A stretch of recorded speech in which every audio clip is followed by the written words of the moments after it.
Hello, അസ്സലാമലൈക്കും. എല്ലാവർക്കും സുഖം തന്നെയല്ല, നമുക്കും സുഖം തന്നെയാണ്.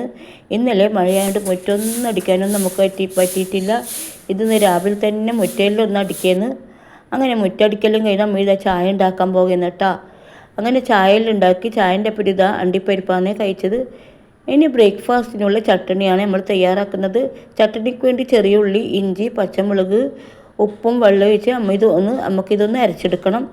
അങ്ങനെ നന്നായിട്ട് ഇതൊക്കെ ഒന്ന് അരച്ചെടുത്തിട്ടുണ്ട്. ഇനി ഒരു ചട്ടിയിലേക്ക് ഓയിൽ ഒഴിച്ച് അതിലേക്ക് കറിവേപ്പിലയും കടുകും ഇട്ട് ഒന്ന് പൊട്ടിച്ച് ഇതൊന്ന് നമുക്ക് കാച്ചിയെടുക്കണം. തിളച്ച് പോകരുത്, വേഗം തന്നെ ഓഫാക്കണേ. ഇനി നമുക്ക് ഇഡ്ഡലി ഉണ്ടാക്കണം. ഇഡ്ഡലി പാത്രം അടുപ്പത്ത് വെച്ച് ഇതിലേക്ക് മാവ് ഒഴിച്ച് കൊടുത്ത് ഇത് വേവിച്ചെടുക്കുന്നുണ്ട്. അങ്ങനെ ഇഡ്ഡലിയൊക്കെ തയ്യാറാക്കിയെടുത്തു. എൻ്റെ മക്കൾക്കില്ല ആവിയിലുള്ള ഭക്ഷണമാണ് കൂടുതൽ ഇഷ്ടം. ഇടിയപ്പം, ഇഡ്ഡലി, അപ്പം, പുട്ട് എണ്ണയിൽ ആക്കുന്ന ഒന്നും കൂടുതൽ ഇഷ്ടമൊന്നുമില്ല. അങ്ങനെ ഇഡ്ഡലി എല്ലാം ആക്കി നമ്മളെല്ലാവരും കൂടി ഒരുമിച്ചിരുന്ന് ഭക്ഷണം കഴിക്കുന്നേ. മോന് ഭയങ്കര വാശി, ഇഡ്ഡലിയും ചട്നിയും വേണ്ടാന്ന് പറഞ്ഞ് ഓനിക്ക് കായ്വാട്ടി മതിയെന്ന് പറഞ്ഞാൽ അധികവും മോനിക്ക് കായ്വാട്ടി തന്നെ ഉണ്ടാക്കി കൊടുക്കറ്. ഒരുപാട് കരഞ്ഞിട്ട് അവിടെ ഇരുന്ന് തിന്നൊന്നുമില്ല. പക്ഷെ അവൻ്റെ ഉമ്മ കുറേ വഴക്ക് പറഞ്ഞ് അവിടെ ഇരുന്നിട്ടുണ്ട്. പിന്നെ ഇന്നലത്തെ സാമ്പാറും കൂടി കുറച്ചുണ്ടായിരുന്നു കേട്ടോ. ഇന്നലത്തെ സാമ്പാറിനും ചട്നിയെല്ലാം കൂട്ടി അങ്ങനെ നമ്മൾ എല്ലാവരും ഒരുമിച്ചിരുന്നതാണ് ഭക്ഷണമൊക്കെ കഴിച്ചു. അവസാനം അയ്മനും കഴിക്കേണ്ടി വന്ന് ഇതന്നെ ആളുണ്ടാക്കി തരാതെല്ലാം പറ്റും. ഓനെ സമാധാനിപ്പിച്ചു. അങ്ങനെ ഇതാ ബ്രേക്ക്ഫാസ്റ്റ് എല്ലാം കഴിഞ്ഞ് നമുക്കിതാ കുറേ പാത്രമെല്ലാം കഴുകാനെല്ലാം ഉണ്ടായിന്. കുറേ പാത്രം കഴുകാൻ്റെ എല്ലാ പാത്രവും കഴുകിയെടുക്കുന്നു നമ്മളിപ്പോൾ. അങ്ങനെ പാത്രത്തിൻ്റെ കാര്യം പറഞ്ഞാൽ ഇപ്പോൾ കഴുകിക്കഴിഞ്ഞാൽ 10 മിനിറ്റ് തന്നെ പിന്നും ഉണ്ടാവും കുറേ പാത്രം. എൻ്റെ മക്കൾ പറയും അങ്ങനെ നിങ്ങൾ ഭക്ഷണമൊന്നും ഉണ്ടാക്കണ്ട, ഭക്ഷണം ഉണ്ടാക്കുന്നതുകൊണ്ടല്ലേ പാത്രം കഴുകേണ്ടി വരുന്നതെന്ന് പറയും. അങ്ങനെ ഇതാ പുറത്ത് നല്ല മഴ ഉണ്ടായിരുന്നു. അതൊരു വാഴ പൊട്ടി വീണിട്ടുണ്ടായിരുന്നു നമ്മൾ. അങ്ങനെ ഇതാ വീണ്ടും നമ്മൾ അടുക്കളയിൽ നല്ലോണം വൃത്തിയാക്കാനെല്ലാം ഉണ്ടായിന്.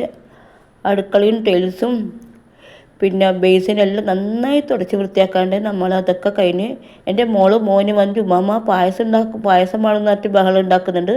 പായസം ഉണ്ടാക്കാൻ തരാമെന്ന് ചോദിച്ചിട്ട് ഇത് അടുക്കളയൊക്കെ കൂടെ വന്നുകൊണ്ടിരിക്കുന്നുണ്ട്. അങ്ങനെ നമ്മളിവിടെ കുറച്ച് ചെറുപയറുപരിപ്പ് ഉണ്ടായിരുന്നു, അത് വെച്ചൊരു പായസം ഉണ്ടാക്കാമെന്ന് വിചാരിച്ച് അങ്ങനെ അത് വേവിക്കാനായിട്ട് ഇവിടെ വെച്ചിട്ടുണ്ട്. ഇപ്പുറത്തെ അടുപ്പിൽ തന്നെ നമ്മൾ ശർക്കര ഉരുക്കാനും കൂടി വെച്ചിട്ടുണ്ട്. അങ്ങനെ ശർക്കര ഉരുക്കി അതിൻ്റെ പാനിയെല്ലാം അരിപ്പിയിലേക്ക് ഒഴിച്ചെടുത്തിട്ടുണ്ട്. അങ്ങനെ നമ്മൾ തേങ്ങാപ്പാലും എടുത്ത് വെച്ചിട്ടുണ്ട്. തേങ്ങാപ്പാലാന്ന് വെച്ചാണ് പായസം ഉണ്ടാക്കുന്നത്.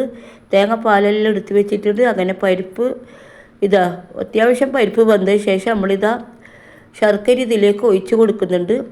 ശരിക്കും പറഞ്ഞാൽ ഒരു തട്ടിക്കൂട്ട് പായസം, എല്ലാം നല്ല പായസമൊന്നും ഇതിനെ പറയാൻ പറ്റില്ല. ഒരു തട്ടിക്കൂട്ട് പായസം മോൻ പറഞ്ഞുകൊണ്ട് എങ്ങനെയും ഉണ്ടാക്കി കൊടുക്കേണ്ടത് വിചാരിച്ചിട്ട് ഉണ്ടാക്കി കൊടുക്കുന്നതാണ്. ശരിക്കും ഒരു പായസമൊന്നും ഇതിനെ പറയാൻ പറ്റില്ല. ഇതിലേക്ക് നമ്മൾ കുറച്ച് ക്യാരറ്റ് അരിഞ്ഞതും കൂടി ഇട്ട് കൊടുക്കുന്നുണ്ട്.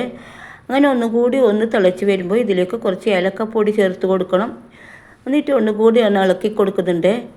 ഇനി ഇതിലേക്ക് നമ്മൾ 2ാം പാൽ ഒഴിക്കുന്നുണ്ട്. കുറച്ച് കഴിഞ്ഞപ്പോൾ ഒന്നാം പാലും കൂടി ഒഴിച്ച് ഒന്നുകൂടി കുറുകി വരണം. ഒന്നുകൂടി കുറുകി വരുന്നപ്പോൾ നമ്മളിതിൽ കുറച്ച് ഉപ്പിട്ട് കൊടുക്കുന്നുണ്ട്. പിന്നെ ഒന്നുകൂടി കുറുകി വന്നാൽ ഇതിലേക്ക് കുറച്ച് നമ്മളൊരു മിൽക്ക് മെയ്ഡ് 1 സ്പൂണോളം മിൽക്ക് മെയ്ഡും കൂടി ചേർത്ത് കൊടുക്കുന്നുണ്ട്. ഇനി നമുക്കിത് നെയ്യ് ഒഴിച്ച് വറുത്തെടുക്കണം. നമ്മൾ മക്കൾക്കൊന്നും മുന്തിരി ഇഷ്ടമില്ലാത്തതുകൊണ്ട് നമ്മളിത് അണ്ടിപ്പരിപ്പ് മാത്രമാണ് നെയ്യിൽ വറുത്ത് കൊടുക്കുന്നത്. കൂടി അയ്മന് അടുക്കളയിലേക്ക് വന്ന് നോക്കുന്നുണ്ട്. പായസം നോക്കിയിട്ട് വരുന്നുണ്ട്. അങ്ങനെ നമ്മളിതെല്ലാം ആക്കി പായസമെല്ലാം ഉണ്ടാക്കി കഴിഞ്ഞ് പാത്രത്തിലാക്കി മോന് കൊടുക്കുകയാണ്. ഇനി രസമുണ്ടോ ഇല്ലയെന്ന് ഓനോട് തന്നെ നമുക്ക് ചോദിക്കണം എങ്ങനെയുണ്ട് എന്നുള്ളത്.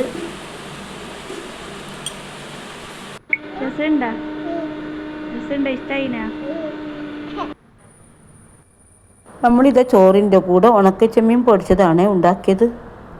ഇന്നലത്തെ സാമ്പാറും ചിക്കൻ കറിയെല്ലാം ഉണ്ടായിരുന്നു. അങ്ങനെയെല്ലാം നമ്മളെല്ലാവരും ഒരുമിച്ചിരുന്നു ചോറെല്ലാം തിന്ന്. കുറച്ച് കഴിഞ്ഞപ്പോൾ മോളെ ഭർത്താവ് ഷവർമ്മ കൊണ്ടുവന്നു. പൊറോട്ട ഷവർമ്മയാണ് കൊണ്ടുവന്നത്. അങ്ങനെ അതെല്ലാം കൂട്ടി ചായയെല്ലാം ഉണ്ടാക്കി നമ്മളെല്ലാവരും ഒരുമിച്ച് ചായയെല്ലാം കുടിച്ചു. ഇന്ന് ഇത്രയൊക്കെയുള്ളൂ. എൻ്റെ വീഡിയോ ഇഷ്ടപ്പെടുകയാണെങ്കിൽ പ്ലീസ് ഒന്ന് സബ്സ്ക്രൈബ് ചെയ്ത് സപ്പോർട്ട് ചെയ്യാൻ മറക്കല്ലേ.